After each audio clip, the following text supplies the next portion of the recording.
پھر آپ ایسی نماز پڑھیے گا جیسے رسول پڑھتے تھے، پھر آپ اس وقت روزہ کھولیے گا جس وقت رسول روزہ کھولتے تھے۔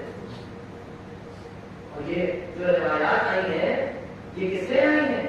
یہ کسی دوسروں سے جب قرآن کی تفسیر کی مثال کے طور پر قرآن کے اندر جب دیکھا کہ اللہ فوق ایدیہم، اللہ کا ہاتھ ان سب کے ہاتھوں کے اوپر ہے، جب اس کو دیکھا تو کہا اللہ کا ہاتھ ہے، جب ہاتھ تھا تو پیر اپنے آپ بنا، ہاتھ تو قرآن میں لکھا بلکہ پیر کا بھی قرآن ہے، قرآن میں بتا وجاء ربک والملک صفا صفا، کہ تمہارا پروردگار اور ملائکہ صف میں آئیں گے، قیامت کے دن ایک صف لگا کے آئیں گے، جاء ربک والملک صفا صفا، تمہارا پروردگار اور ملائکہ صف لگا کے آئیں گے۔ تو جب اس طرح سے دیکھا تو پروردگار کے جسم کے قائم ہو گئے، جب کرسی والی آیت کو دیکھا تو کس کے کرسی کے قائل ہو گئے کہ اس کے عرش پہ کرسی رکھی ہے، لیکن اگر یہ تمام آیتیں اہل علم کے پاس لے کے نہ جاتے بلکہ آتے درمیان محمد میں تم کو بتاتے کہ کرسی سے مراد یہ کرسی نہیں ہے، کرسی سے مراد اس کی قدرت ہے،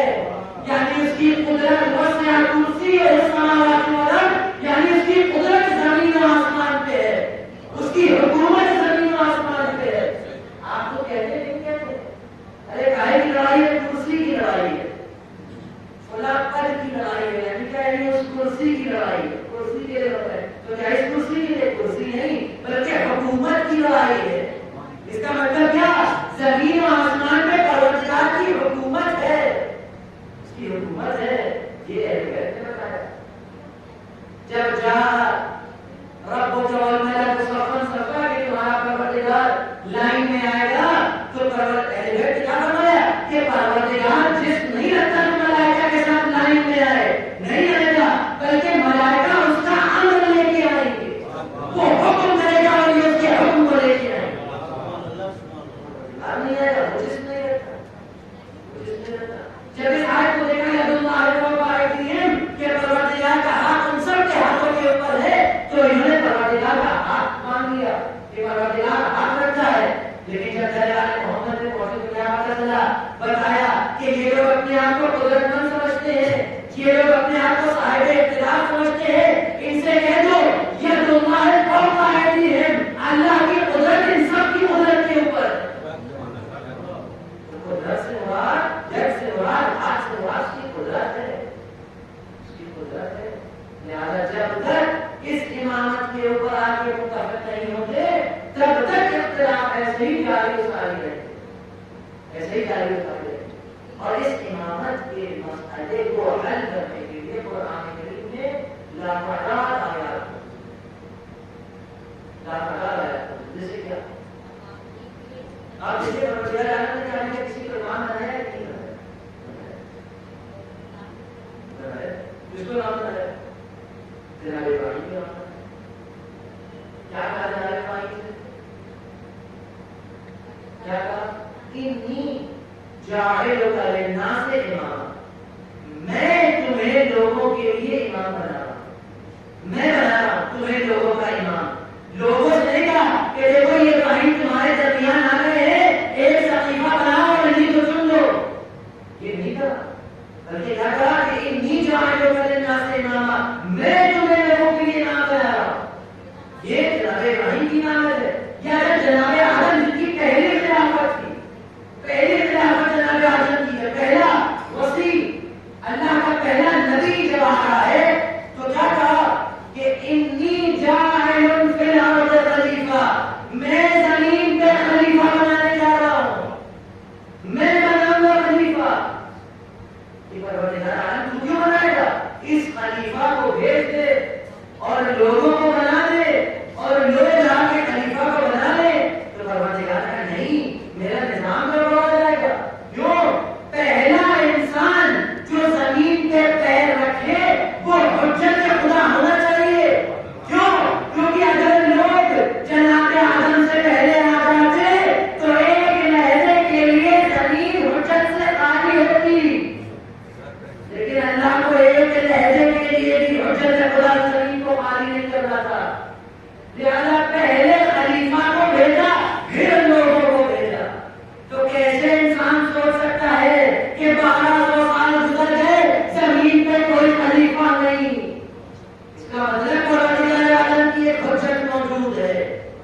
کہ جو قرض غیب سے ہدایت چل رہی ہے، پروردگار عالم کا نظام ایسا ہے کہ پہلے حاجی کو بھیجیں گے پھر لوگوں کو بھیجا جائے گا. ایسا پہلا فرد جو بھیجا وہ کون تھا؟ وہ نبی. پہلا فرد ہدایت کرنے والا. جناب ابراہیم کے لیے کہا میں بناؤں گا، جناب آدم کے لیے کہا میں نے بنایا خلیفہ، میں نے تم کو خلیفہ بنایا. یا اور آگے آئیے دیکھیے جناب داؤد کے لیے کیا کہا؟ یا داؤد انا جعلناک خلیفۃ فی الارض، اے داؤد ہم نے تم کو زمین پہ اپنا خلیفہ بنایا ہے. بلکہ زمین والوں سے نہیں کہا کہ تم اپنا خلیفہ خود انتخاب کرنا، نہیں، بلکہ ہم نے خلیفہ بنایا ہے. اسی طرح سے اس آیت مبارکہ میں یہی کہا کہ وَرَبُّكَ يَخْلُقُ مَا يَشَاءُ وَيَخْتَارُ، تمہارا پروردگار جسے چاہتا ہے خلق کرتا ہے اور جسے چاہتا ہے انتخاب کر دیتا ہے. انتخاب کا حق اور خلقت کا حق یہ دونوں کس کے پاس ہیں؟ پروردگار کے پاس. دونوں چیزیں پروردگار کے پاس. آپ نے سوال کریں کہ بھائی یہ انتخاب کرنا اور خلق کرنا ان دونوں کو ساتھ ساتھ رکھنے کا کیا مطلب ہے؟ کہ وَرَبُّكَ يَخْلُقُ مَا يَشَاءُ، تمہارا پروردگار جسے چاہے گا خلق کر دے گا، وَيَخْتَارُ، اور جسے چاہے گا انتخاب کر دے گا. یہ خلقت کو انتخاب کے ساتھ کیوں رکھا؟ سوال ہے کچھ بھی کہہ سکتا تھا، کچھ بھی کہہ سکتا تھا، یہ کہہ سکتا کہ تمہارا پروردگار جو ہے وہ انتخاب کرے گا، تم لوگ کے پاس حق نہیں انتخاب کرو. تمہارا پروردگار خلق کرے گا جسے چاہے گا اور جسے چاہے گا انتخاب کرے گا. تمہارے پاس وما کان لہ الخیار، ان کے پاس کوئی اختیار نہیں. کہنے کا مطلب یہ ہے ہم نے توحید سے بات شروع کی نا. توحید دو طرح کی ہوتی ہے. ایک توحید پروردگار عالم کی صفات میں ہوتی ہے، یعنی اس کی جو صفات ہیں اس میں بھی اس کو اکیلا جانو، اور ایک اس کے افعال میں ہوتی ہے. اس کے افعال میں ہوتی ہے یعنی وہ جتنے کام کرتا ہے ان سب میں بھی اس کو اکیلا جانو. یعنی اگر اس کا علم ہے تو اس کے جیسا کسی کے پاس علم نہیں، اگر اس کے پاس حکمت ہے تو اس کے جیسے کسی کے پاس حکمت نہیں، اگر وہ سمیع و بصیر ہے تو کوئی اس کے جیسا سننے والا نہیں، کوئی اس کے جیسا دیکھنے والا نہیں. یہ سب تمام چیزیں کیا ہے؟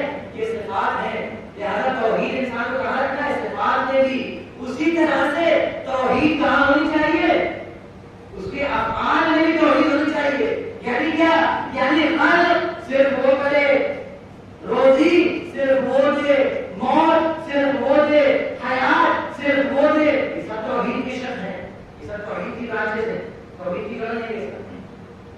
تو یہاں پر پروردگار عالم نے خلق کرنے کے ساتھ انتخاب کو اس لیے رکھا کہ جس طرح سے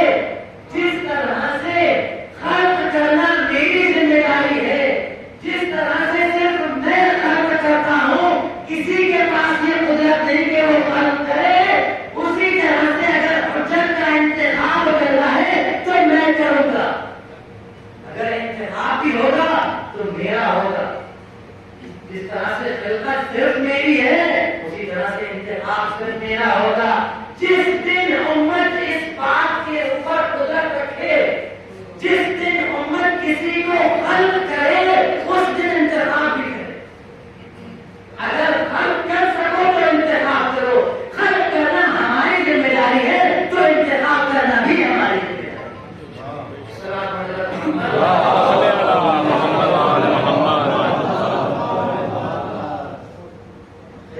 جس طرح سے پروردگار عالم کے ہاتھ میں ہے اسی طرح سے انتخاب کرنا بھی پروردگار عالم کے ہاتھ میں. اسی لیے اس کے ساتھ روزی کو نہیں رکھا کہ شاید کوئی کہہ دیتا کہ بھائی ہاں اصل روزی اللہ کی طرف سے آتی ہے لیکن بانٹتے تو تنخواہ ہمیں، لہٰذا لاؤ ہم بھی انتخاب کر لیں. نہیں، خلقت کو رکھا. یہ خلق وہ کرے گا، جو خلق کرے گا وہی انتخاب بھی کرے گا، انتخاب بھی وہی کرے گا. اچھا اگر یہ خلقت خلق کرنا مثال کے طور پر اگر کوئی انسان اس بات کے اوپر اعتقاد رکھے کہ اللہ خلق کرتا ہے لیکن یہ بھی عقیدہ رکھے کہ اس کے علاوہ کوئی اور نہیں خلق کرتا، یہ صحیح ہے؟ یہ موحد ہے، توحید کا ماننے والا ہے؟ نہیں۔ کیوں توحید کا ماننے والا نہیں ہے؟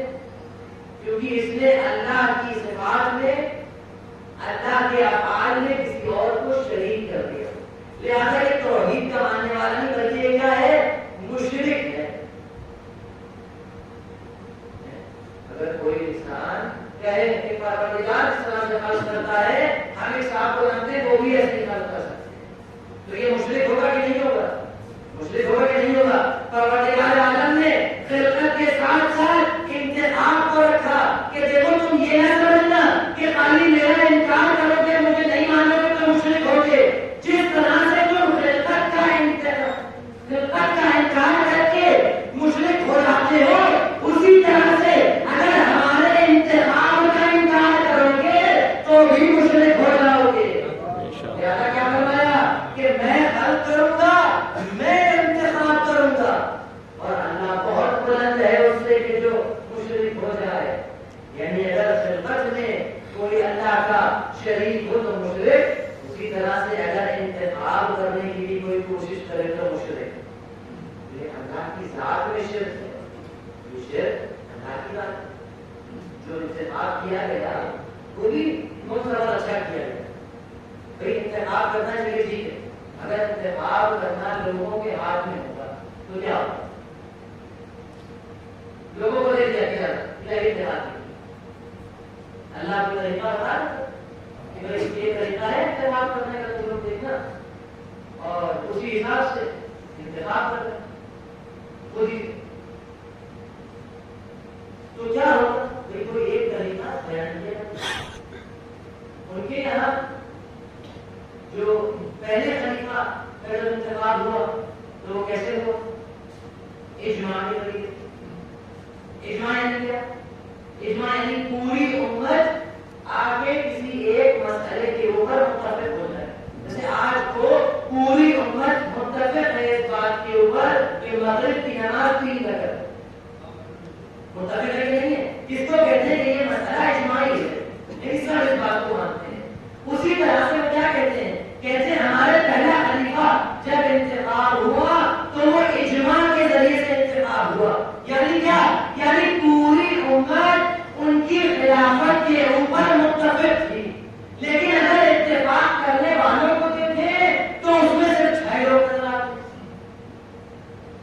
تو پہلا اجماع کے ذریعے سے انتخاب ہوا، چلیے ٹھیک ہے، اجماع ہو گیا، اجماع ہو گیا۔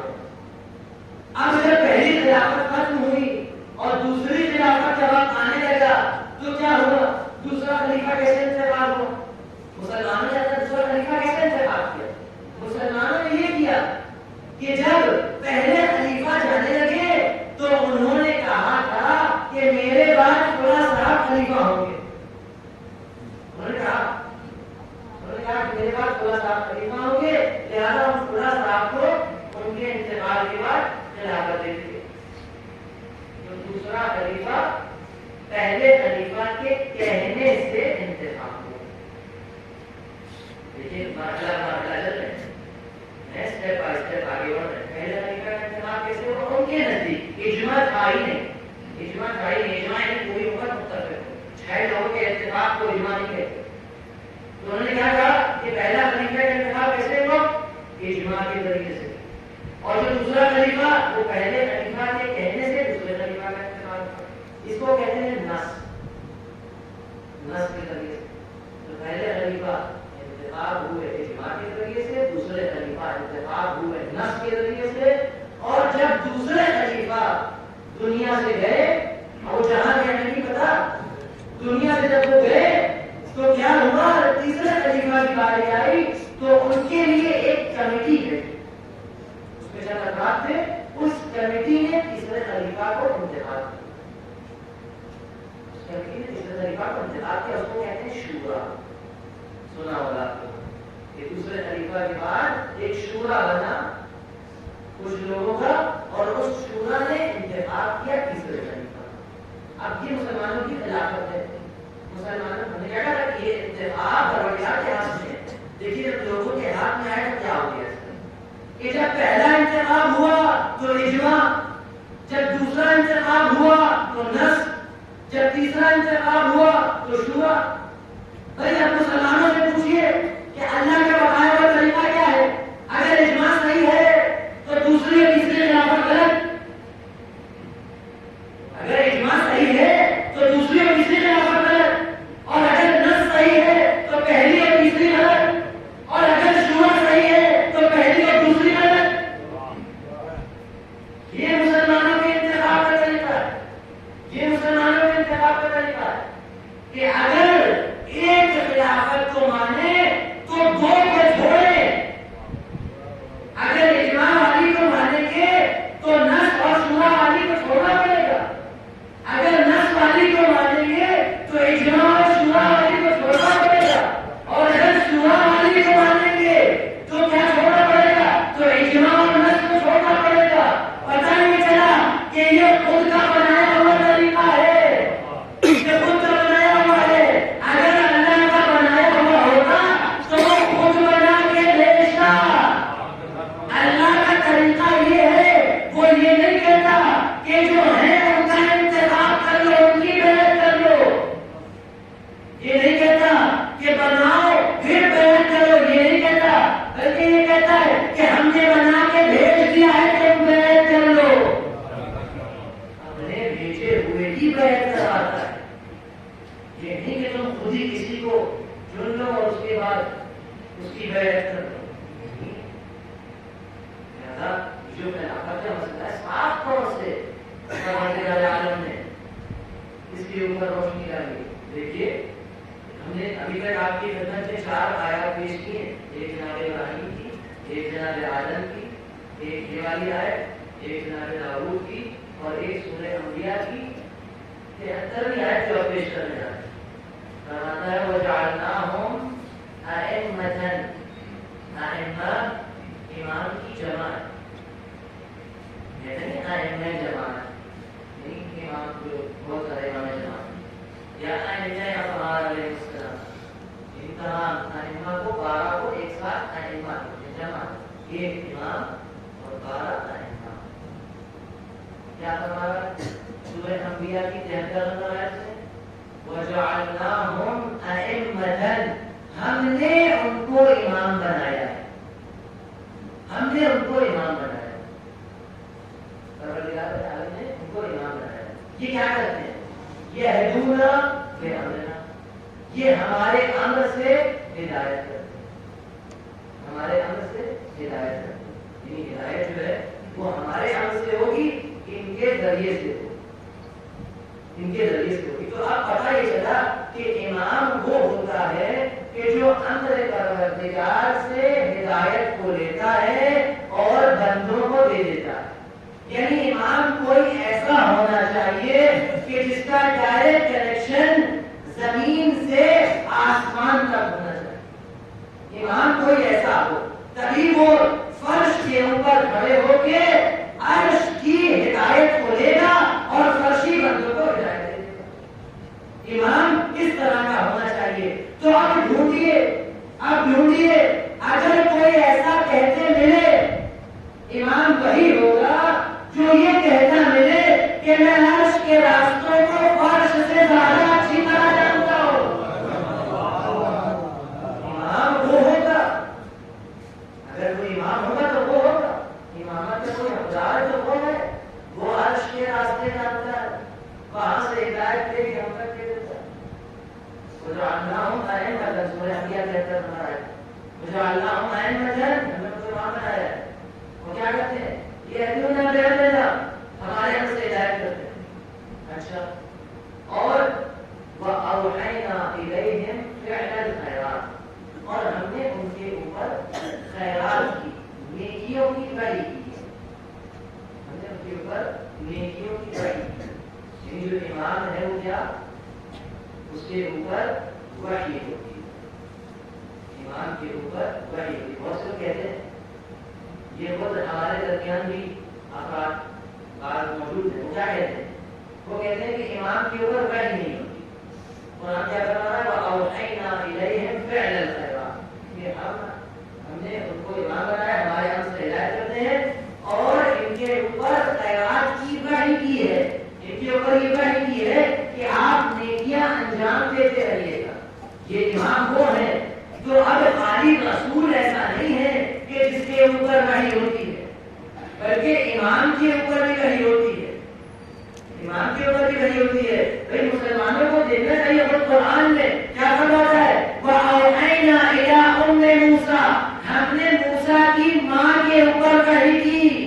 تو جب موسیٰ کی ماں کے اوپر وحی ہو سکتی ہے تو حسنین کی ماں کے اوپر وحی کیوں نہیں ہو سکتی؟ اسی لیے شہبازی کا ایک لقب کیا ہے؟ محدثہ۔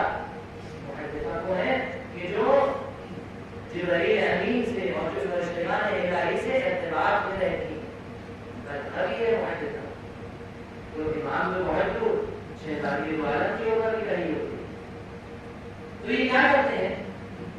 فرمایا اوحینا الیہم فعل الخیرات، ان کی اور نیکیوں کی رہی ہے، واقام الصلاۃ، کہ یہ نماز برپا کرتے رہیں، وایتاء الزکات، اور زکات دیتے رہیں، وکانوا لنا عابدین، اور یہ ہمیشہ مسلسل ہماری عبادت میں مشغول رہے۔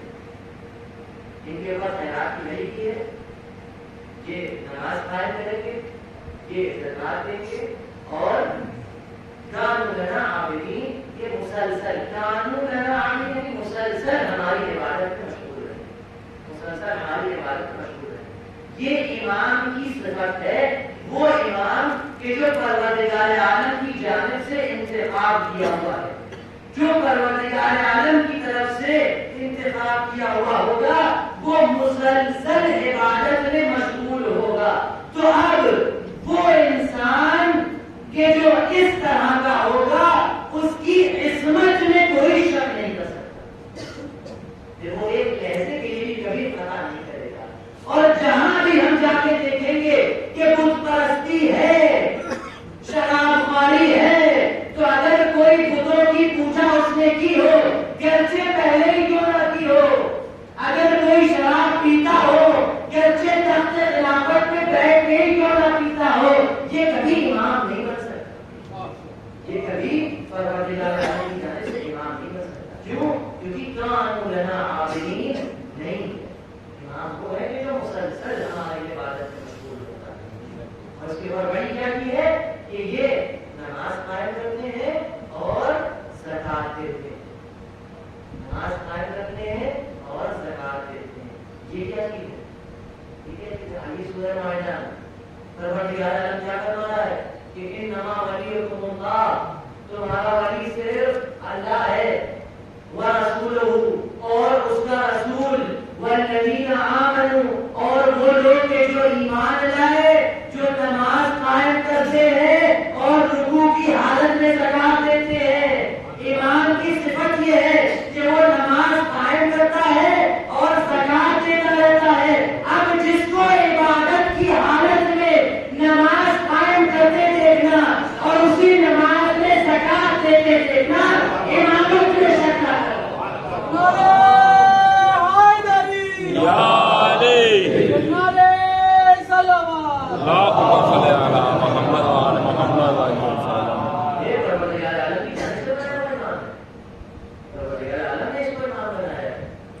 مسلسل عبادت میں یہ آیت خود عصمت کے اوپر بھی دلیل ہے، علم غیب کے اوپر بھی دلیل ہے، ہر چیز کے اوپر دلیل، وقت نہیں ہے مفصل یہ تمام چیزیں اسی آیت سے ثابت ہوتی ہیں کہ ائمہ کے پاس علم غیب بھی ہے، ائمہ کے پاس عصمت بھی ہے۔ تو یہ وہ ہیں امام، اب بات کو ختم کرنے سے پہلے ایک چیز ضرور گاڑی جاتی ہے، آخری چیز وہ گاڑنا ضروری ہے، وہ کیا ہے؟ یہ وہ اماموں کی صفات کی تمام آیات میں جو کیا ہے، جو اللہ کی طرف سے بنائے ہوئے ہوتے ہیں اور جو ہدایت کے لیے آتے ہیں، جو ہدایت کے لیے آتے ہیں۔ اچھا، دوسرے اماموں کا تذکرہ ہے کہ جو لوگ خود بنا کے بٹھا دیتے ہیں، ہاں ہے، وہ بھی قرآن میں، وہ کیا ہے؟ وَجَعَلْنَاهُمْ أَئِمَّةً، ہم نے ان کو بھی امام بنایا ہے، لیکن یہ والا امام نہیں بنایا ہے، ایسے امام ہیں کہ يَدْعُونَ إِلَى النَّارِ، وہ جہنم کی طرف دعوت دیتے ہیں، یہ وہ امام ہے جو جہنم کی طرف دعوت دیتے ہیں۔ وَأَوْحَيْنَا، وہاں پہ کیا کہا کہ ہم نے ان کے اوپر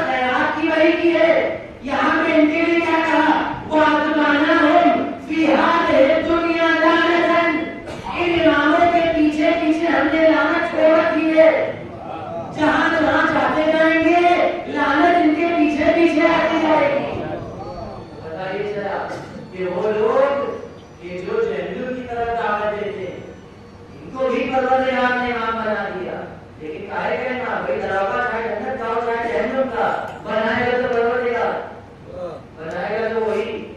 لہذا وہ امام کہ اس کو اللہ نے خود بنایا، اس کو اپنے امر سے ہدایت دیتا ہے، پروردگار کے امر سے جنت کی ہدایت دیتا ہے، اور وہ امام کہ جس کو لوگوں نے ممبر پہ بٹھایا وہ اس کا کیا کیا پروردگار نے، اس کو پروردگار نے جہنم کی طرف دعوت دینے والا بنا۔ یہ ممبر وہی ہے لیکن دعوت جہنم کی طرف دی جاتی ہے، دعوت جہنم کی طرف دی جاتی ہے۔ یہ امامت کا جو مسئلہ ہے صاف طور سے قرآن کریم میں اور دوسری اور تمام آیات میں اس کو اللہ نے واضح اور روشن کر دیا ہے، اس کے اندر کوئی شک نہیں، کوئی شبہ اس امامت کے مسئلے کے اندر نہیں۔ اگر امامت کے مسئلے میں کوئی شبہ ہو تو شبہ کہاں جائے گا؟ آپ دیکھیے رسول کے جنازے میں جو امامت جو کر رہے تھے، خلافت کر رہے تھے، انہوں نے شرکت کی۔ 3 دن کا رسول اکرم کا جنازہ پڑھا، رسول اکرم صرف ان کا جنازہ ان کے گھر میں 3 دن تک رہا۔ کسی نے رسول خدا کے غسل میں، رسول خدا کے کفن میں اور رسول خدا کے دفن میں شرکت نہیں کی، کسی نے نہیں کی، چاہے وہ خلافت والا ہو یا چاہے رسول کی بیوی کیوں نہ ہو، کسی نے شرکت نہیں کی۔ جب امتیوں نے سوال کیا کہ بھائی تم نے شرکت کیوں نہیں کی، تو کہا رسول خدا کی تشییع جنازے میں شرکت کرنا مہم تھا، لیکن رسول خدا کے جانشین کو انتخاب کرنا اہم تھا۔ ہم نے مہم کو چھوڑ دیا اور اہم پہ عمل کیا، ہم نے کفن اور تشییع کو چھوڑ دیا اور ہم رسول خدا کے جانشین کا انتخاب کرتے رہے۔ آپ پلٹ کے سوال یہ کریے کہ آپ کی جیسی ناقص عقل میں یہ بات آ جاتی ہے، اور وہ رسول کہ جو کائنات کی عقل ہو، جو عقل کل ہو، اس کے ذہن میں یہ بات نہ آئی کہ میرے جانے سے پہلے کسی کا انتخاب کر دوں۔